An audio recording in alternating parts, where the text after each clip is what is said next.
Turn 20, we are entering mid-game, and I'm not very developed, but still okay and going more or less as planned.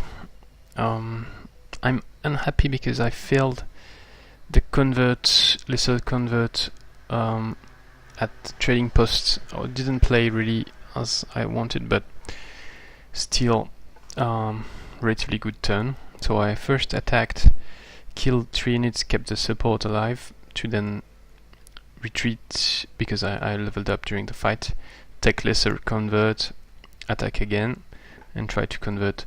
But I kind of mixed the objectives. I wanted to convert the White Witch, but I stunned her. No, sorry, I stunned the Ice Queen, and the White Witch was still alive. And yeah, anyway, so kind of fucked up the way I did it. Not just the stun at the beginning, but so in the end I had to try converting the Ice Queen for 56% and it failed. Oh, sorry, that's the same one. So then I'm sending these guys through water, and I sent the Wisp here, took a pile of gold. There is this here and a gold resource pile here, which is nice because it's going to give me some mana. And it looks like both branches join there, so that's why I'm sending the guys, the slower guys, through water, because basically next turn they can embark, and then the turn after they can reach this place disembarking, whereas if they did all the way around it would be much slower, and I should be able to deal with the units there only with my 3 units. Should be fine. Yeah. The items that were here were not really good. I forgot actually what it was, but anyway, I sold them for 200 gold. Then here I got 2 nightmares and 1 kobold moving through here. They can't go on lava because they've got a kobold. And so I sent these 4 troops south, especially these 2 guys, which move more slowly on underground. But actually, the cavalry moves as fast as the rest because it has 36 movement points. The Ice Queen does move more slowly, so I'm sending them to clear this, among other things. Just found a pile of gold here.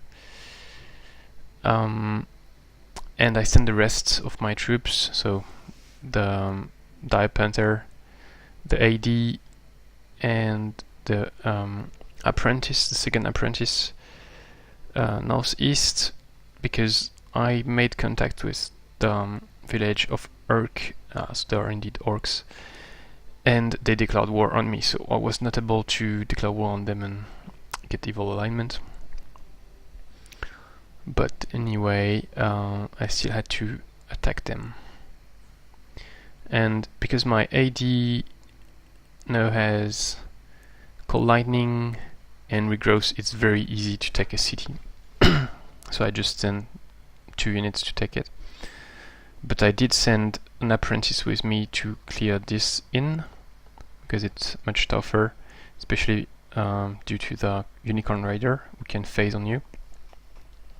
And I was really right to take the Apprentice with. So here actually I have 2 dangers. One is the Unicorn Rider, 2 are the Longbowmen, which do actually a lot of damage, and actually 3 is the Union Guard because it's a pike. So I could not really split them in a good way, I think, because the Unicorn Rider would have been able to go on the Panther if I moved away with the Panther. It's likely that he's going to attack my AD because it's 10 defense versus 12 base defense for the Panther, but you never know. So it did attack the AD as I was expecting. I got lucky because we've got the Shooting Stars Cosmic Enchantment. So then I can regrow, but obviously if I take a lot of arrows inside, then it's not going to work. So then how to deal with that? I had to try to kill the Unicorn Rider, but just with my Apprentice would be too difficult, so I had to flank him. So first I moved there with the Panther, and then I was hoping I would go back here after pounce, and then I would be able to flank the Unicorn and maybe kill it, and then I can extract myself with the AD. But actually, if I had ended up here, yeah, I could have just moved like this, so it would have worked. The Panther actually pounced here, so not as good, but not that bad. 18 damage, 37 HP left, and then I managed to kill it. I use the Sun Spear because that's free. Then I move away as far as I can from the arrows, outside the range of the Union Guard, and then I try my luck on a 20% throw harpoon, and it worked. So I was quite lucky, and I could kill the units without being worried by the Swordman. The Apprentices are nice because of the projectile resistance, but still did take about 11 damage.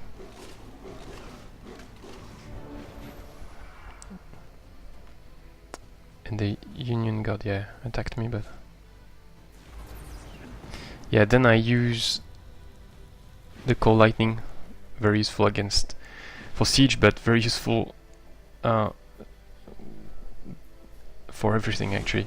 And the nice thing about the Cold Lightning is, unlike its description, it doesn't affect friendly units. So I just used it here. My Dire Panther was here, but was not injured.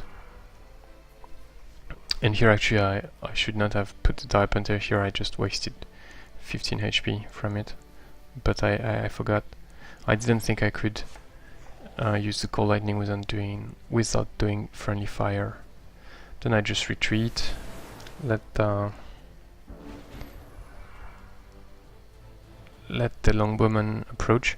I thought I was already at max level, so I didn't try to put a lot of experience on my AD, but actually I was level 12. But anyway, when you are level 12 and you already have all your top abilities, there is no point in maximizing experience on the hero anymore, because yeah, the level cap for this game is 13, so I can get as much experience on my normal units as possible, and the hero will naturally level up anyway. Then so I moved there, but then I realized I didn't have movement points to attack, so if I stayed like this I would die next turn in auto combat. So I had the choice of using a Wisp, and then I realized I can actually recruit units from the inn. So I recruited the tier 2, which is Orc Cavalry. Now I'm getting out of the inn and on lava to avoid being killed by the Nightmares and Kobold. And then I attacked with the Orc Black Knight. I took the city, the village actually, using mainly Cold Lightning and Regrowth. And I'm going to absorb it because I need, if possible, to build a shrine there, get some mana before Gab takes it back, but 4 turns is a lot. Gab didn't meet that village yet. Yeah, migrating takes a lot of time because Gab raised my throne. I don't have any Draconian city. This is not really useful, and release as vassal is nice, but then I cannot build a shrine or anything, and that's not the defense of a village that is going to make a difference for Gab, I think. Even though it could prevent his scouts from taking it, but I mean, even he could just recruit units at the inn. I don't know. Anyway.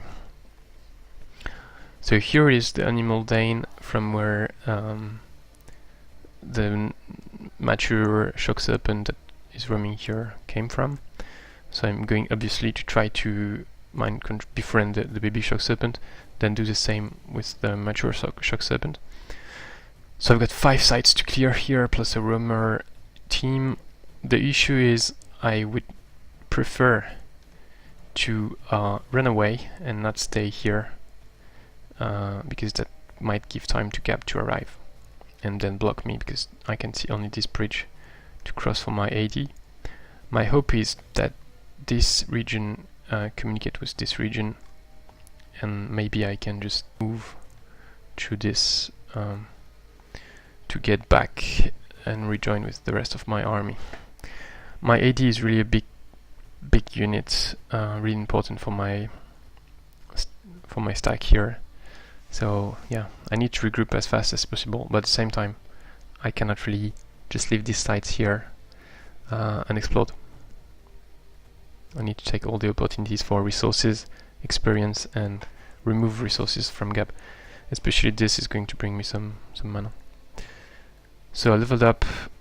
I have 8 points. I plan to take one with the trees and something else, but not yet. As long as I can keep the surprise for Gab, it's good. Then finally I did a scout battle, even though my toadstool is not really a scout. Gab did see my army with the AD. I'm going to show that in a moment. So he used a creation spell, Blessed, and I don't think he was using creation adept, so I'm going to check that, but it looks like he got Forbidden Sanctum because, as you can see, he has a lot of mana again. It looks like Cherubs +3 cadavers, bringing him to 51 mana upkeep. So including this Cherub who died, it would have been 6 Cherub, but then it's 5.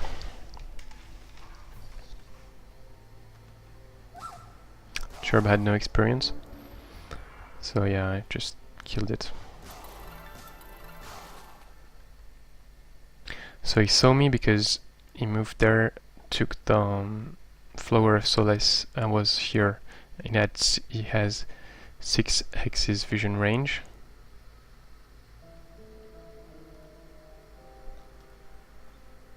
In theory, because floating units it's 2 base vision range +2 with night vision.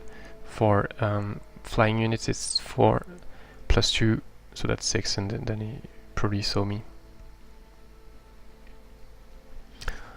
On purpose I didn't go through the Bountiful Melons, which would have healed my units, but that would have shown to Gab where I am. Was he able to see the Spring of Life site? He was there. 1, 2, 3, 4, 5, 6. No, I didn't see it. That's good. So it doesn't. When I clear it, he will not be able to know. But I guess he's going to send more Cherubs very soon. What else did I want to show? Yeah. So is he using creation? Oh, he is actually. Water, creation, and destruction. So actually might not have cleared Forbidden Sanctum. Sorry. This one is still unexplored anyway. I don't really know where he is. It's a big question. Oh, looks like he's moving back in this direction now. This is still unexplored. And this too. Oh. The crystal tree is explored now. So he has one army here. I guess that's probably his leader. This is still unexplored. This is still unexplored. This is also unexplored. Okay. Yeah, here. So I move like this. I send the Cherub inside the cave entrance. Some gold, so I send the Cherub for it. And here, so here I am. I might try clearing this gold mine or this one.